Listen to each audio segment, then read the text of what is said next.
Channel بات کرتا ہے اٹھا کے منہ بشاہوں سے، جہاں کو باخبر کرتا ہے یہ مفلس کی آہوں سے۔ ناظرین گرامی، السلام علیکم ورحمۃ اللہ وبرکاتہ۔ آج کی بات خاص بات میں آپ لوگوں کا استقبال ہے۔ ناظرین گرامی، میں انصار عزیز ندوی اس وقت دن بھر سے آئی ہوئی کچھ اہم ترین خبروں کی تفصیلات لے کر کے آپ لوگوں کی خدمت میں حاضر ہوں۔ تفصیلات میں جانے سے پہلے آپ لوگوں کو اطلاع کر دوں کہ آج کے دونوں پرائم ٹائم شائع ہو چکے ہیں، جس میں اہم ترین خبروں پر تبصرہ ہوا ہے۔ جن احباب نے نہیں دیکھا، جائیں دیکھیں، دوسروں تک پھیلانے کی کوشش کریں، لنک کو شیئر کریں۔ ادارے کی مضبوطی ناظرین گرامی آپ لوگوں کی مضبوطی ہے، اور آپ جانتے ہیں کہ آپ کو کرنا کیا ہے، اور اس وقت ہمارا کام جہاں جاری ہوا ہے اس کی تفصیلات بھی ہم نے فراہم کر دی ہے اپنے دونوں پرائم ٹائم میں۔ اس سلسلے میں آپ لوگ فیصلہ لیں۔ نئی سیاسی تاریخ رقم کرنے، اپنی پہچان بنانے، فرقہ واریت ختم کرنے اور قومی اتحاد پیدا کرنے کے لیے ہماری پارٹی سے ہاتھ ملائیے اور ممبر بنیے۔ اسکرین پر دیے جا رہے نمبرز پر مس کال دیں۔ آئیے پہلی خبر کی جانب بڑھتے ہیں۔ شیوسینا بمقابلہ شیوسینا معاملے میں چیف جسٹس آف انڈیا نے مہاراشٹرا کے گورنر سے کہا ہے کہ انہیں فلور ٹیسٹ اس طرح نہیں کرانا چاہیے تھا۔ گورنر نے آخر کس بنیاد پر اندازہ لگایا کہ آگے کیا ہونے والا ہے؟ سی جے نے گورنر سے مزید پوچھا کہ کیا فلور ٹیسٹ کرانے کے لیے صحیح بنیاد تھی؟ اب جانتے ہیں کہ انڈین نیشنل کانگریس اور این سی پی ایک ٹھوس بلاک ہے۔ سی جے نے گورنر سے کہا کہ خیال شیوسینا کے اندرونی اختلافات کو زیادہ اہمیت دیتا ہے، ایک تو پارٹی کے اندر عدم اطمینان اور دوسرا ایوان کے فلور پر اعتماد کا فقدان۔ یہ ایک دوسرے کی اشارے نہیں ہیں۔ گورنر کو کس چیز نے یقین دلایا کہ حکومت ایوان کا اعتماد کھو چکی ہے؟ ہم تمام مفروضے گورنر کے حق میں کریں گے۔ گورنر کو ان تمام 34 ارکان اسمبلی کو شیوسینا کا حصہ ماننا چاہیے، پھر فلور ٹیسٹ کیوں کرایا گیا؟ ادھر آج 17 اپوزیشن پارٹیوں کے ارکان پارلیمنٹ نے بڑی تعداد میں پارلیمنٹ ہاؤس سے ای ڈی دفتر کے لیے مارچ نکالا، لیکن وجے چوک پر ہی دہلی پولیس نے ان کو دفعہ 144 کا حوالہ دیتے ہوئے روک دیا ہے۔ وجے چوک پر روکے جانے سے خفا اراکین پارلیمنٹ نے وہیں پر نعرہ بازی شروع کر دی۔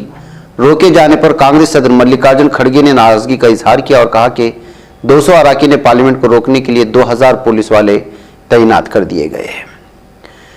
ادھر چھتیس گڑھ حکومت عوام سے یہ تمام وعدوں کو پورا کرنے کے لیے کام کر رہی ہے، اور ایک اور وعدہ پورا کر دیا۔ ریاست کے وزیر اعلیٰ بھوپیش بگیل کے اعلان کے مطابق محکمہ روزگار نے بے روزگاری بھتہ ادا کرنے کا حکم جاری کیا ہے۔ 1 اپریل سے ریاست کے تعلیم یافتہ بے روزگاروں کو ہر ماہ 2500 روپے کا بے روزگاری بھتہ فراہم کیا جائے گا۔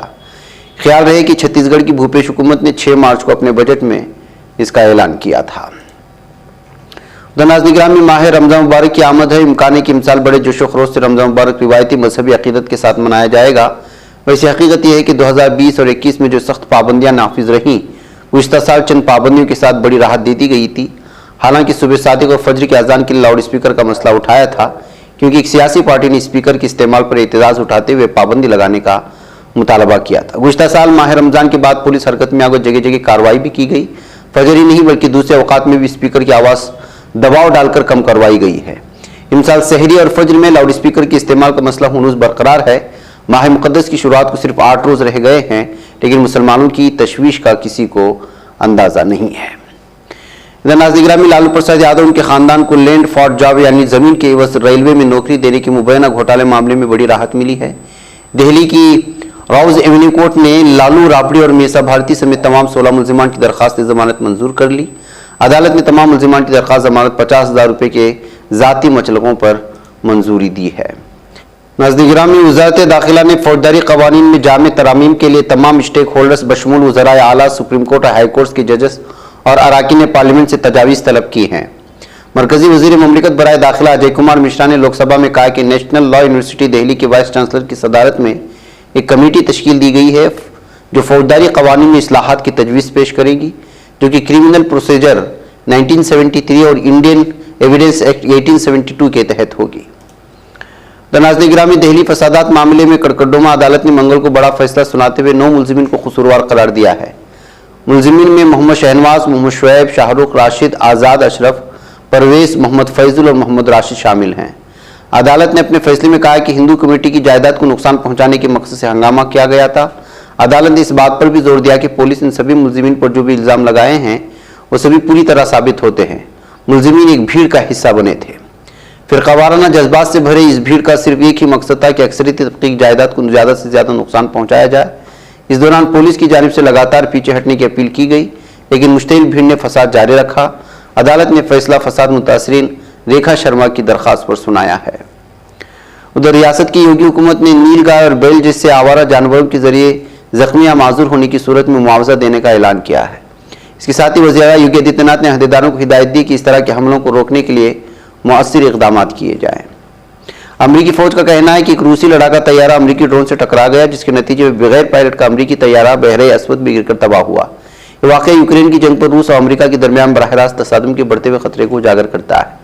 امریکہ کا کہنا ہے کہ ڈرون اس وقت بین الاقوامی فضائی حدود میں معمول کے مشن پر تھا جب 2 روسی طیاروں نے اسے روکنے کی کوشش کی تھی۔ ناظرین گرامی، مراکش کے سلطان محمد ششم نے اعلان کیا ہے کہ ان کا ملک فیفا ورلڈ کپ 2030 کی میزبانی حاصل کرنے کے لیے اسپین اور پرتگال کے ساتھ مشترکہ بولی لگائے گا۔ سلطان نے confederation of African football CAF کے نام ایک پیغام میں کہا کہ مشترکہ بالی افریقہ اور یورپ، شمالی اور جنوبی بحر روم، افریقی عرب اور یورو بحر روم دنیا کو ایک ساتھ لے کر آئے گی۔ انہوں نے اپنے پیغام میں کہا کہ ہم میں بہترین کو سامنے لائے گا جو ٹیلنٹ، تخلیقی صلاحیت، تجربے اور وسائل کا ایک حقیقی امتزاج ہوگا۔ تو ناظرین گرامی، صدر رجب طیب ایردوان نے کہا کہ انہوں نے 6 فروری کو زلزلے میں تباہ ہونے والے شہروں کو 1 سال کے اندر بحال کرنے کا وعدہ کیا اور کہا کہ وہ 1 سال میں 650,000 مکانات تعمیر کر کے مستحقین کے حوالے کرنے کا ارادہ رکھتے ہیں۔ صدر ایردوان نے ان خیالات کا اظہار قومی اسمبلی میں جسٹس اینڈ ڈیولپمنٹ پارٹی کے گروپ اجلاس سے خطاب کرتے ہوئے کیا۔ انہوں نے کہا کہ ترکیہ 6 فروری کی صبح پچھلی صدی کی بدترین تباہی کے ساتھ بیدار ہوا۔ ایردوان نے کہا کہ زلزلے کی شدت جو زمین سے 7 کلومیٹر کے فاصلے پر رہائشی علاقوں میں شدید ترین زلزلے کے جھٹکے محسوس کیے گئے ہیں۔ ناظرین گرامی، ترکیہ کے وزیر دفاع حلوسی آقان نے کہا کہ ہم استنبول اناٹ راہداری سمجھوتے کی میعاد میں 120 روزہ توسیع کی طلب کے ساتھ روس اور یوکرین سے مذاکرات جاری رکھے ہوئے۔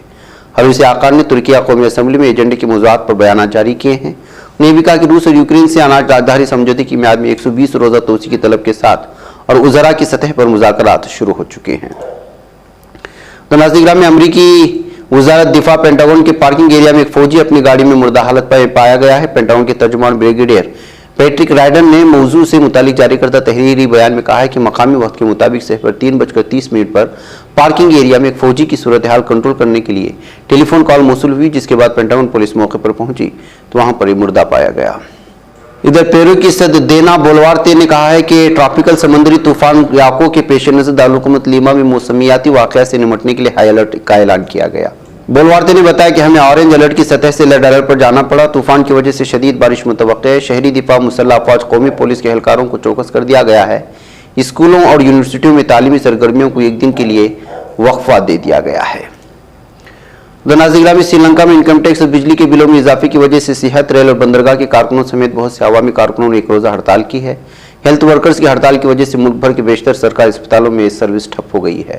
ہڑتال کی وجہ سے ریل گاڑیاں بھی متاثر ہوئی اور سری لنکا میں ٹرین سروس بھی بند کر دی گئی ہے۔ ادھر ایران میں ہجری شمسی کیلنڈر کے مطابق سال کے آخری بدھ کی رات منعقد ہونے والی چہارشنبہ سوری کی تقریبات میں ملک بھر میں 26 افراد اپنی جانوں سے ہاتھ دھو بیٹھے ہیں اور 4368 افراد زخمی ہوئے ہیں۔ ایران کی سرکاری خبر رسائی ایجنسی ایرنا کے مطابق ایران کے مرکز برائے ہنگامی حالات کے سربراہ جعفر میادفر نے چہارشنبہ سوری کی تقریبات میں پیش آنے والے واقعات کے بارے میں معلومات دی۔ ان کا ماننا تھا کہ رونما ہونے والے واقعات میں 26 افراد ہلاک جبکہ 4368 زخمی ہوئے ہیں۔ ایران میں نوروز سے بیشتر سال کے آخری بدھ کی شب منعقدہ تقریبات میں خاص طور پر بچے اور نوجوان آگ کے اوپر سے پھلانگتے ہیں اور آتش بازی کرتے ہیں۔ ان تقریبات کے دوران پیش آنے والے حادثات اور اس سے پہلے کی تیاریوں کے باعث ہر سال ملک میں درجنوں اموات اور سینکڑوں زخمی ہو جاتے ہیں۔ ناظرین گرامی، ادھر بنگلور کے چکپیٹ سے آ رہی خبر یہ ہے کہ انتخابی ضابطۂ اخلاق لاگو ہونے سے پہلے امدادی کام مکمل کر لیے جانے کے بعد یوسف شریف عرف KJ بابو نے کی ہے۔ انہوں نے یہاں پر جو ترقیاتی کام ان کی جانب سے کی جا رہی ہیں غریب اور لاچار لوگوں کے لیے، اس سلسلے میں انہوں نے اطلاعات فراہم کی ہے اور انہوں نے ریاستی انتخابات کے لیے کسی بھی وقت اعلان کیا جا سکتا ہے تاریخ کا، اور انتخابی ضابطۂ اخلاق اگر لاگو ہو جاتا ہے تو اس طرح ترقیاتی کام کرنا بڑا مشکل ہو جاتا ہے۔ اس وجہ سے کوششیں ہو رہی ہیں کہ اس سے پہلے ہی امدادی کاموں کو مکمل کر لیا جائے۔ انہوں نے اخباری نمائندوں سے بات کرتے ہوئے کہا کہ حلقے کے بڑا مکان، قادر شریف گارڈن اور دیگر علاقوں میں گھروں کی جو تعمیر کا کام تکمیل کے قریب ہے اور رمضان مبارک کی آمد سے پہلے بیوہ اور دیگر ضرورت مند خواتین میں ساڑیاں بھی تقسیم کر دی جائیں گی۔ انہوں نے کہا کہ یہ تمام کام اس علاقے میں پہلی دفعہ کی جا رہی ہے بغیر کسی مقصد کے۔ ایسا کوئی لیڈر نہیں ہے جو اس طرح سے یہاں کے لوگوں کا خیال رکھا جائے، اس وجہ سے یہاں کے لوگ ان سے خوش ہیں۔ بغیر ناظرین گرامی مجھے یہاں پر اجازت ہے۔ السلام علیکم ورحمۃ اللہ وبرکاتہ۔